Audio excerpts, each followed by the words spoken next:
अस्सलाम वालेकुम। मेरा नाम डॉक्टर अरशद ख़ान है और मैं कंसल्टेंट न्यूरो सर्जन हूँ लेडी रीडिंग हॉस्पिटल पेशावर में। न्यूरो सर्जरी की फील्ड में मेरा जो तजुर्बा है वो तकरीबन 9 साल का है। आज हम जिस टॉपिक पर बात कर रहे हैं तो वो है बच्चा पैदा हो जाते अक्सर हमारे पास ले आते हैं तो उसको कमर पे कोई दाना होता है बड़ा,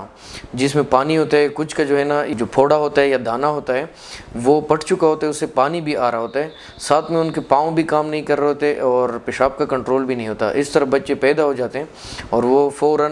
जो गायनी वाले होते हैं वो उनको न्यूरोसर्जन के पास भेज देते हैं। साथ में कुछ बच्चों के सर पे जो है दाना होता है, सर के किसी भी हिस्से पे बहुत बड़ा दाना होता है जिसमें पानी होता है या थोड़ा सा उसमें ब्रेन भी होता है।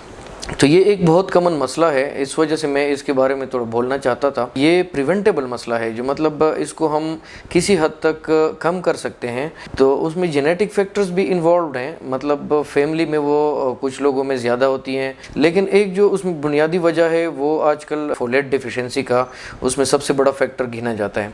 कि फोलेट जो है, फोलिक एसिड एक मेडिसिन है, एक एलिमेंट है खुराक का, वो इसमें उसका बहुत बड़ा किरदार है कि प्रेगनेंसी के दौरान, हमल के दौरान अगर उसमें फोलेट डिफिशिएंसी हो, फोलिक एसिड की खुराक उसको ना मिले या कम हो, तो उसकी वजह से मेनली ये मसाइल होते हैं जिसको MMC माइलोमेनिंगोसील कहते हैं, जो कमर पे दाना या फोड़ा होता है, और जो एन्केफेलोसील है, सर पे दाना या फोड़ा होता है। तो ये उसकी बुनियादी वजह है जो फोलेट डिफिशिएंसी है। अक्सर मुल्कों में अब ये हो रहा है कि जिस तरह आयोडीन मिला, नमक इधर हमारे पास आ गया, आयोडीन मिला रहे हैं गाइटर को कम करने के लिए, और ये जो चीज़ अभी आ रही है कि मुख्तलिफ ममालिक में फोलेट को खुराक में शामिल कर रहे हैं, क्योंकि CDC के गाइडलाइंस के मुताबिक 0.4 मिलीग्राम डेली की खुराक में होनी चाहिए, जो कि चाइल्ड बियरिंग एज की औरतें हैं। तो उनमें अक्सर मुल्कों ने अब ये कर लिया कि फोलिक एसिड को मुख्तलिफ खुराकों में जैसे आटे में और बाकी चीज़ों में शामिल कर लिया है और वो उनको ऑटोमेटिकली मिल रहा है। जिन लोगों के यहाँ ये बच्चे ऑलरेडी एक बच्चा हो चुका है तो दूसरे बच्चे में उसकी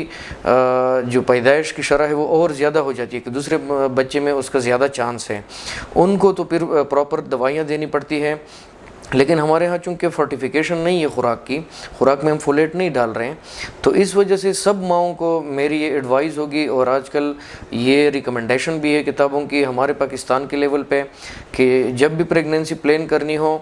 तो तकरीबन 3 महीने पहले उससे फोलेट की गोलियाँ, फोलिक एसिड की गोलियाँ आम मिलती हैं, सस्ती हैं, तो वो स्टार्ट करनी चाहिए, और तकरीबन प्रेगनेंसी के दौरान या कम से कम 3 महीनों तक प्रेगनेंसी में वो ज़रूर खानी चाहिए। तो ये एक ज़रूरी चीज़ है जो कि मैं पहुंचाना चाहता था आवाम तक, कि ये मसला जो है थोड़ा बहुत इससे कंट्रोल हो सकता है।